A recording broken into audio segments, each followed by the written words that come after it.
Hoje vamos falar sobre os discípulos, os apóstolos, e vamos começar a mensagem hoje falando sobre um apóstolo chamado Mateus. Inclusive foi ele que escreveu o Evangelho segundo Mateus. Evangelho que eu vou ler com você agora, por favor, abra comigo lá no Evangelho de Lucas, capítulo de número 5, e o versículo de número 27. Evangelho de Lucas,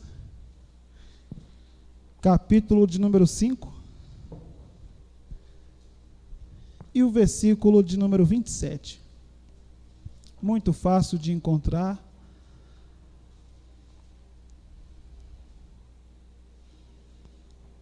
Está escrito assim: e depois disso, saiu e viu um publicano chamado Levi. Esse Levi aqui é o Mateus, é a mesma pessoa. Levi e Mateus é a mesma pessoa. E esse homem estava assentado na recebedoria, e Jesus disse-lhe: segue-me. E no versículo 28 tem essa palavra que de todos os evangelhos, essa história também está em Mateus e em Marcos, mas aqui em Lucas, onde fala de uma maneira mais clara, mais direta, o que esse homem fez ao ouvir a voz de Jesus. E ele, deixando tudo, levantou-se e o seguiu. Amém? O que é que Mateus fez? Deixou tudo. Quando a gente ouve a voz do Senhor Jesus dizendo: segue-me, o que é que a gente tem que fazer também? Deixar tudo. O que é que está prendendo você e você não está seguindo Jesus? Jesus olhou para aquele homem e disse: segue-me. E ele não olhou para trás, ele abandonou tudo e seguiu Jesus. Amém? Põe a mão sobre o seu coração, feche os seus olhos, vamos fazer uma breve oração. Quem quer ser discípulo de Jesus? Você tem que deixar tudo também. Ore assim.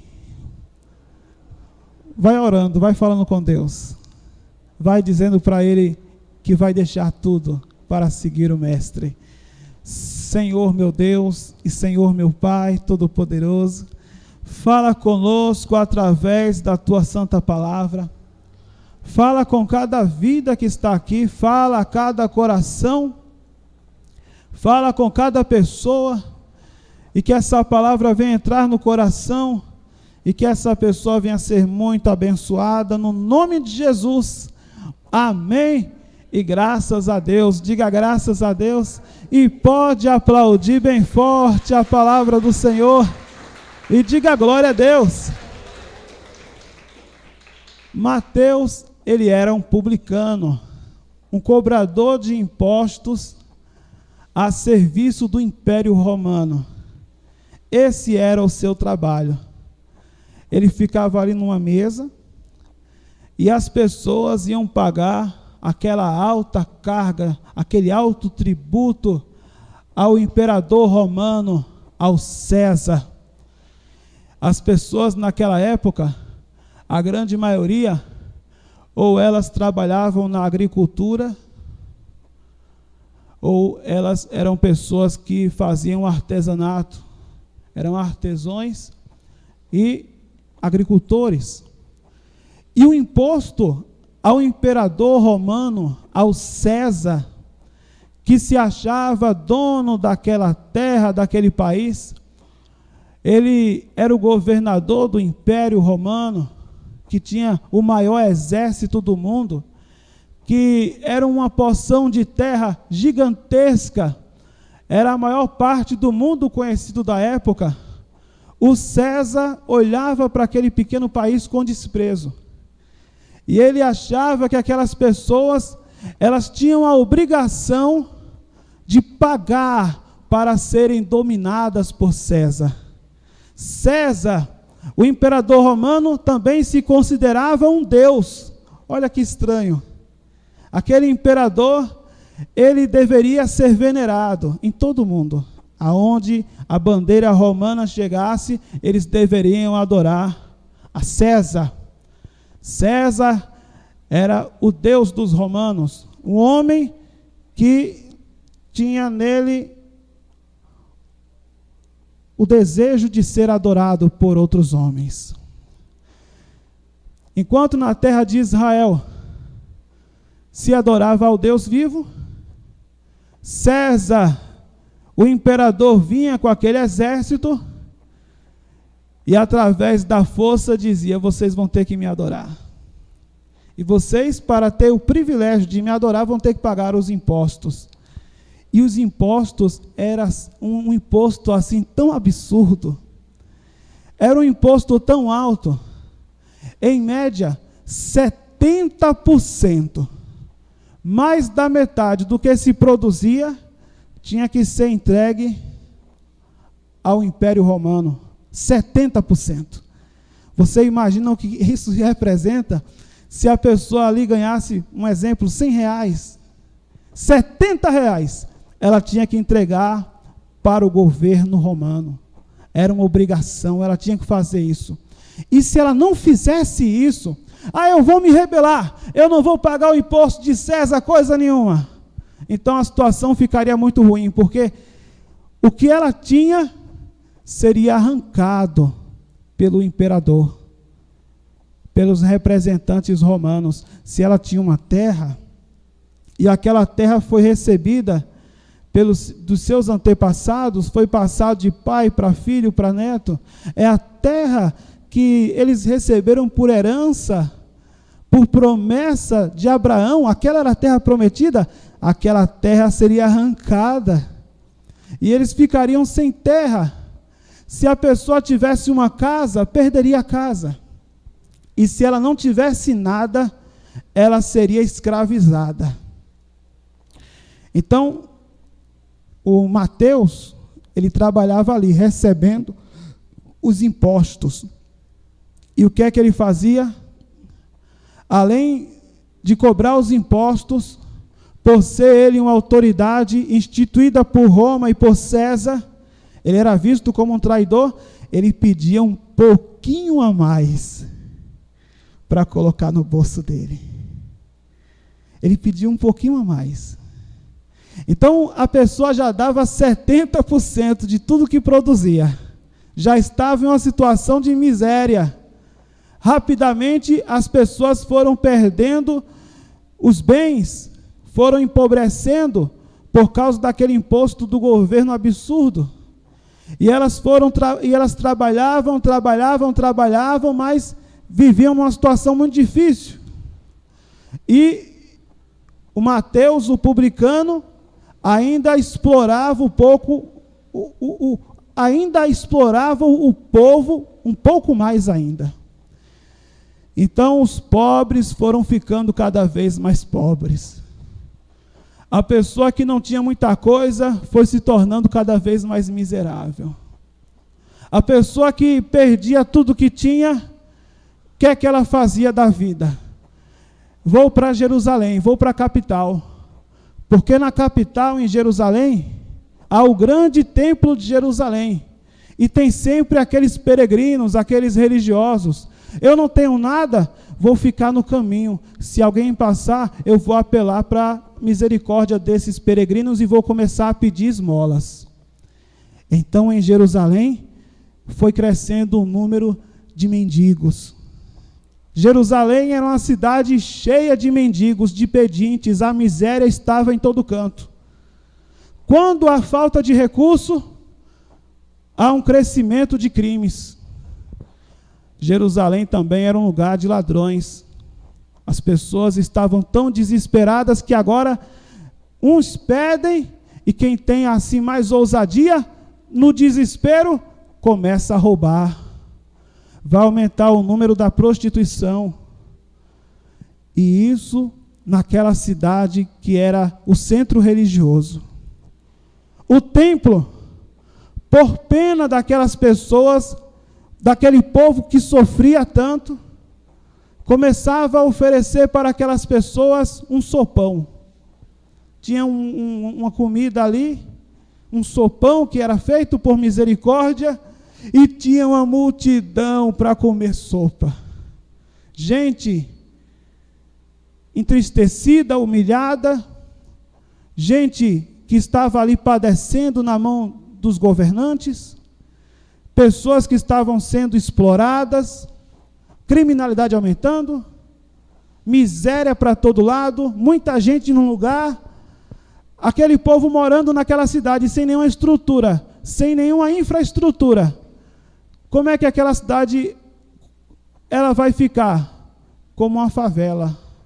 Esgoto a céu aberto, menino pisando naquela sujeira, aquele descontrole absurdo. Jerusalém era assim.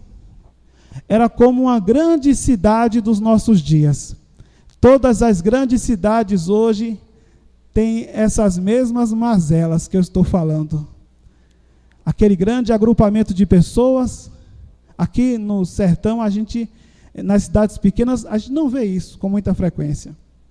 Mas se você vai a Recife, a São Paulo, Rio de Janeiro, uma cidade grande, até mesmo fora do Brasil, você vê aqui, de um lado, a riqueza, as pessoas ricas morando nos arranha-céus, andando de carro de luxo, comendo as melhores comidas, bebendo os melhores vinhos. É uma situação de extremos. Gente ficando cada vez mais rica, e do outro lado da cidade, às margens da cidade, quem é pobre vai ficando cada vez mais pobre. Quem é miserável vai ficando numa situação cada vez pior. Então Mateus foi ficando rico. Ele foi enriquecendo às custas da miséria e da exploração do povo. E o povo, de modo geral, foi empobrecendo, foi, caindo, foi sendo roubado, sendo humilhado agora por César, sendo humilhado por aquele governante. Estavam perdendo a terra que Deus tinha dado a eles através de Abraão para um homem que dizia ser Deus. Veio o Deus de fora e agora está massacrando o povo de Israel em sua própria terra. E a situação era muito difícil. Por isso que o publicano era tão odiado. Quando um judeu olhava para uma pessoa como Mateus, via nele o pior tipo de bandido.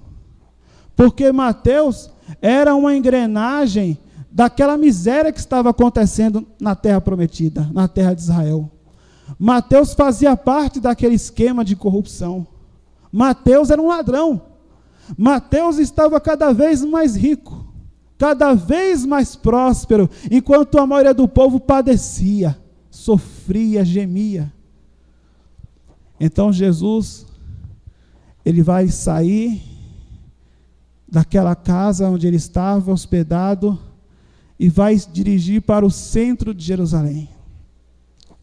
E Jesus, ele está vendo os mendigos. A situação em Jerusalém era assim nos tempos de Jesus. Era uma coisa horrível. É tão interessante que o Evangelho fala, quando Jesus multiplicou os pães e os peixes, a multidão que apareceu. Se aquele povo tivesse comida sobrando, aquele povo ia para o deserto por causa de um pão? Mas o povo estava tão faminto. O povo ia atrás de Jesus, aí ele multiplicou o pão, aí para onde Jesus ia, aquele povo ia atrás de quê? Atrás de pão, atrás de um pedaço de pão e peixe. Porque o povo passava fome naquele tempo. Foi o momento mais difícil do povo de Deus. Foi nesse momento que Jesus apareceu. Você quer saber uma verdade? Olhando para esse quadro e olhando para o nosso país hoje, não é tão diferente.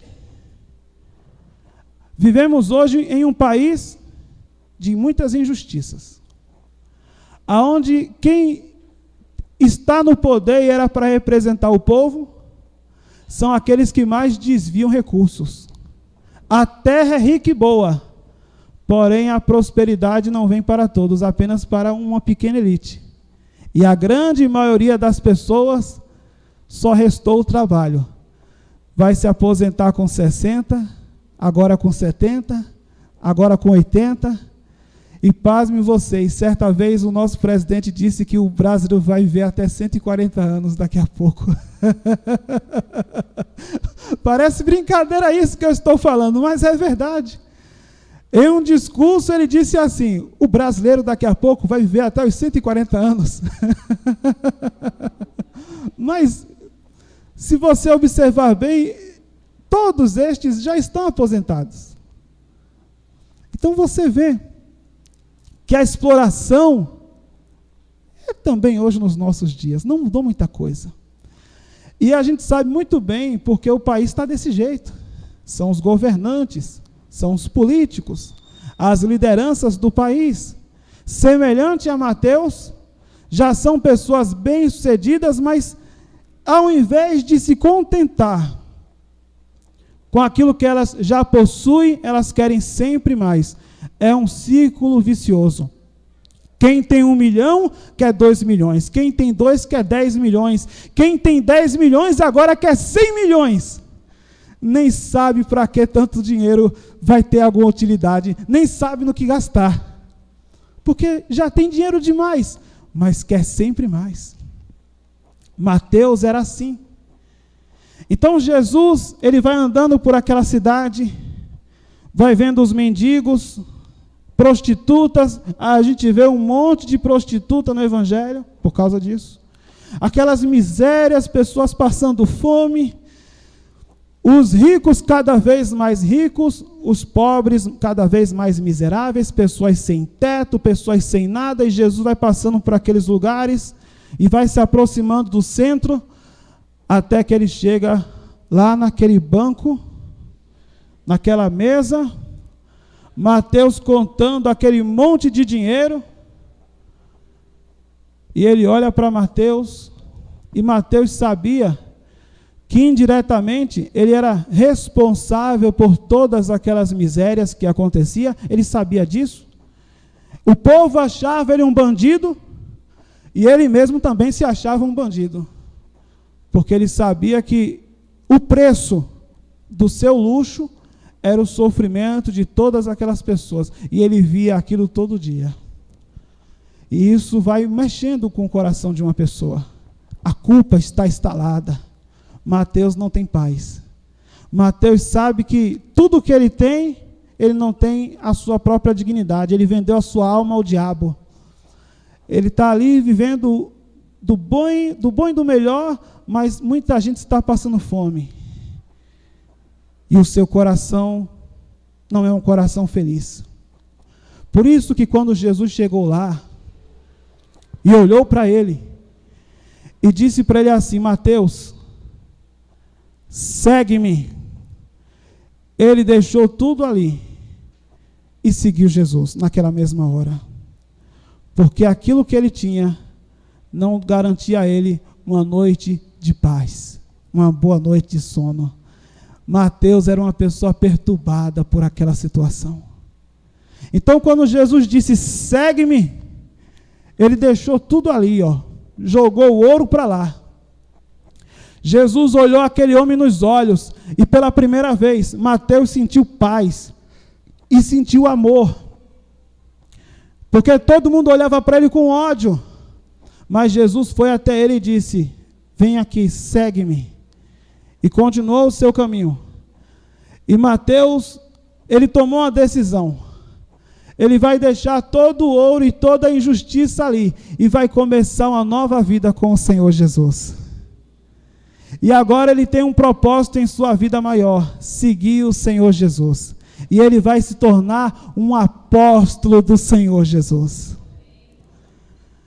Mateus leva Jesus para casa. Os colegas de Mateus: o que aconteceu? Ele se levantou e foi embora. Ele ficou louco, deixou o dinheiro aí. Ele encontrou algo mais importante do que dinheiro: a presença do Senhor Jesus. Quero ver o dinheiro comprar paz, alegria, felicidade.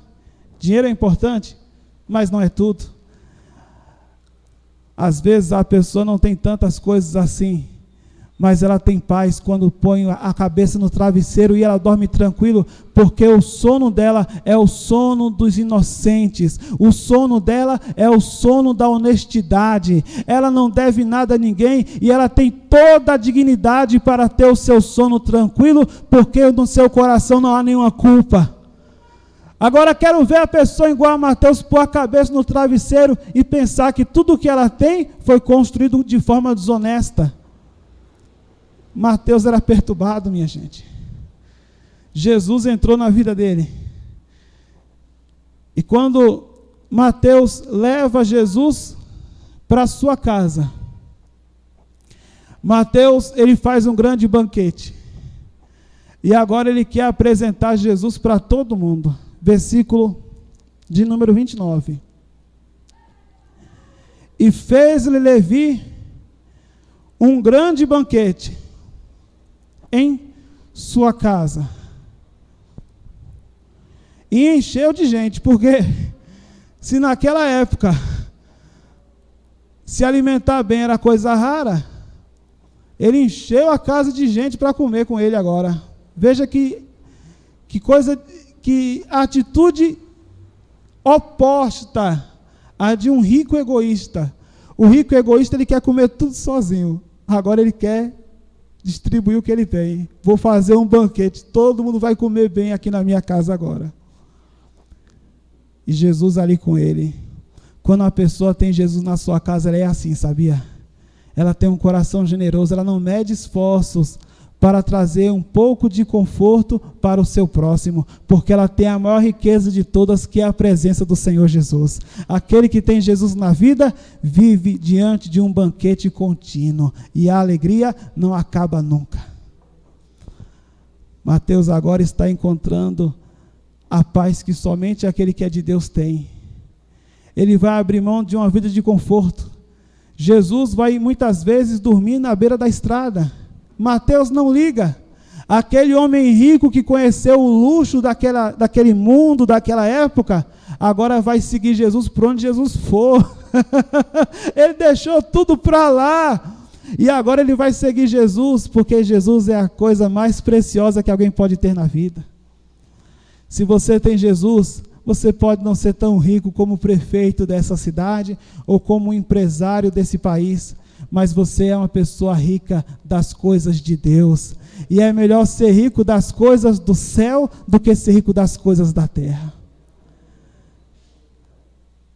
Mateus agora está muito feliz na presença do Senhor Jesus, e fez Levi um grande banquete em sua casa, e havia ali uma multidão de publicanos, e os publicanos estavam ali diante de Jesus, e outros que estavam com eles à mesa, e todo mundo vendo.